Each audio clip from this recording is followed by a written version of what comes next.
बिल्कुल ऋतु, बंसल न्यूज़ की खबर पर मोहर लगी और हम ये खबर को प्रमुखता से भी दिखा रहे थे कि किस तरीके से इकबाल सिंह बैस जो चीफ सेक्रेटरी हैं मध्य प्रदेश के, उन्हें मध्य प्रदेश सरकार एक्सटेंशन दे सकती है। केंद्र की तरफ से आज आदेश भी जारी हो गया, क्योंकि पिछले लंबे समय से एक आवाज़ चल रही थी कि किस तरीके से प्रमुख सचिव के तौर पर इकबाल सिंह बैस को ही एक्सटेंशन दिया जाएगा। इसके पीछे की वजह यह है, काफ़ी अनुभव है उनको, 38 साल की उनकी सर्विस हो चुकी है। मुख्यमंत्री के काफ़ी भरोसेमंद वो अधिकारी माने जाते हैं। शायद यही वजह है कि जब मुख्य सचिव का चुनाव हुआ था तो कई वरिष्ठ अधिकारियों से आगे निकलकर इकबाल सिंह बैस इस रेस में शामिल हुए थे, मध्य प्रदेश के प्रमुख सचिव बने थे।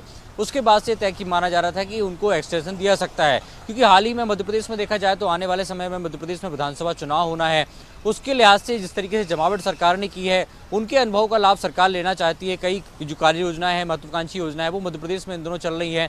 ऐसे में मुख्यमंत्री भी चाहते थे कि उन्हें एक्सटेंशन दिया जाए। तो शायद यही कारण है कि 9 नवंबर को केंद्र को एक पत्र मुख्यमंत्री की तरफ से लिखा गया था एक्सटेंशन देने को लेकर, जिस पर आज केंद्र की तरफ से आदेश जारी हो गए हैं। तो बंसल न्यूज़ ने इस खबर को प्रमुखता से दिखाया था कि किस तरीके से मुख्य सचिव इकबाल सिंह बैस के कार्यकाल को बढ़ाया जाएगा और उन्हें एक्सटेंशन दिया जाएगा। हुआ भी वही, आज अंतिम दिन था उनके कार्यकाल का, 30 नवंबर को रिटायर्ड होने वाले थे और आज ही एक्सटेंशन के आदेश जारी हो गए हैं। तो अब 6 महीने का कार्यकाल बढ़ चुका है, यानी अब 31 मई 2023 तक प्रमुख सचिव के पद पर इकबाल सिंह बैस रहेंगे। तो कुल मिलाकर बंसल न्यूज़ की खबर पर मोहर लगी है और इकबाल सिंह बैस मध्य प्रदेश के मुख्य सचिव के तौर पर, कह सकते हैं नए मुख्य सचिव के तौर पर, क्योंकि कार्यकाल बढ़ाया गया है, तो 6 महीने तक और मध्य प्रदेश में अपनी सेवाएं देंगे। ऋतु, सूरज, आपसे ये भी समझना चाहेंगे, क्योंकि देखिए विधानसभा चुनाव भी नजदीक है और ऐसे में कार्यकाल अब बढ़ा दिया गया, तो उनकी भूमिका को किस तरीके से हम समझें?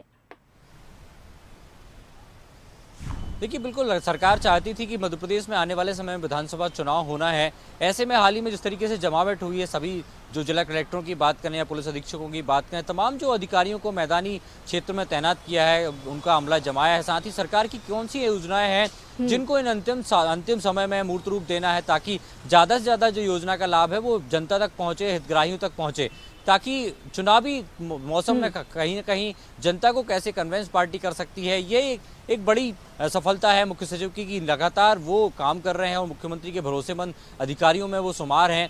तो शायद यही कारण है कि मुख्यमंत्री चाहते थे, सरकार चाहती थी कि वो उन्हें एक्सटेंशन दिया जाए, उनका कार्यकाल बढ़ाया जाए, ताकि जो तमाम योजनाएं हैं वो जनता तक पहुँचें, हितग्राहियों तक पहुँचें। साथ ही पूरे प्रदेश में जो प्रशासनिक सर्जरी की गई है, उसकी जो रूपरेखा है वो भी प्रमुख सचिव ने ही बनाई थी। तो कहीं ना कहीं सरकार उसमें सफल हुई है और 6 महीने का एक्सटेंशन अभी मिला है। 31 मई तक वो कामकाज संभालेंगे और आखिरी जो 6 महीने हैं वो चुनावी दौर रहेगा। तो देखना ये होगा क्या अंतिम समय में एक बार फिर इकबाल सिंह के कार्यकाल को बढ़ाया जाएगा, ताकि चुनाव संपन्न होने तक वो मध्य प्रदेश की कमान संभालते रहें और मुख्यमंत्री जो चाहत है, खासतौर से जो उनकी योजनाएं हैं या जो चुनावी जो मौसम है, चुनावी साल में मुख्यमंत्री उनसे चाहते हैं उसको मूर्त रूप दे पाएं। तो कुल मिलाकर देखना ये होगा कि क्या 31 मई के बाद एक बार फिर से उनका कार्यकाल बढ़ाया जाएगा, क्या नए मुख्य सचिव के दौरान, कार्यकाल के दौरान मध्य प्रदेश में विधानसभा चुनाव संपन्न होंगे। ऋतु, सूरज, आपसे ये भी जानना चाहूंगी कि देखिए संभावनाओं की अगर बात की जाए, क्योंकि इनके नाम को लेकर तो चर्चा चल ही रही थी और यही कयास लगाए जा रहे थे कि एक्सटेंशन हो सकता है,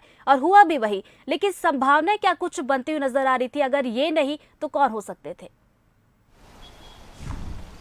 देखिए इनके अलावा बात करें जो पीएमओ पदस्थ हैं, वरिष्ठ अधिकारी हैं, अनुराग जैन जो खासतौर से शक्ति प्रोजेक्ट में काम कर रहे हैं, उनका नाम भी सबसे दूसरे नंबर पर, पहले नंबर पर चल रहा था। शायद यही कारण है कि कई बार देखा गया कि वो प्रतिनियुक्ति से वापस मध्य प्रदेश आ सकते हैं। और खासतौर से उनके नाम की चर्चा तब जोर शोर से हुई जब 1 दिसंबर यानी कि गुरुवार को ही एक मध्य प्रदेश सरकार, केंद्र सरकार का एक कार्यक्रम है जिसमें भाग लेने वो मध्य प्रदेश आ रहे हैं। तो उनके नाम की चर्चा और एक बार कह सकते हैं कि जोर पकड़ रही थी, आग पकड़ रही थी कि अनुराग जैन भी नए मध्य प्रदेश के मुख्य सचिव हो सकते हैं, क्योंकि आज कार्यकाल खत्म होने वाला था और 1 दिसंबर को मध्य प्रदेश में आज कार्यकाल खत्म होने वाला था और तस्वीर अब साफ हो चुकी है कि मध्य प्रदेश के सीएस इकबाल सिंह बैस ही होंगे। 6 महीने के लिए इनका कार्यकाल बढ़ा दिया गया है। तो बंसल न्यूज भी इस खबर को प्रमुखता से दिखा रहा था और इनका नाम ही रेस में सबसे आगे भी चल रहा था कि एक्सटेंशन हो सकता है, और बंसल न्यूज की खबर पर यहाँ पर मुहर भी लगी है। और यहाँ पर रुको एक छोटे से ब्रेक के लिए, फौरन लौटेंगे, बने रहिए बंसल न्यूज के साथ।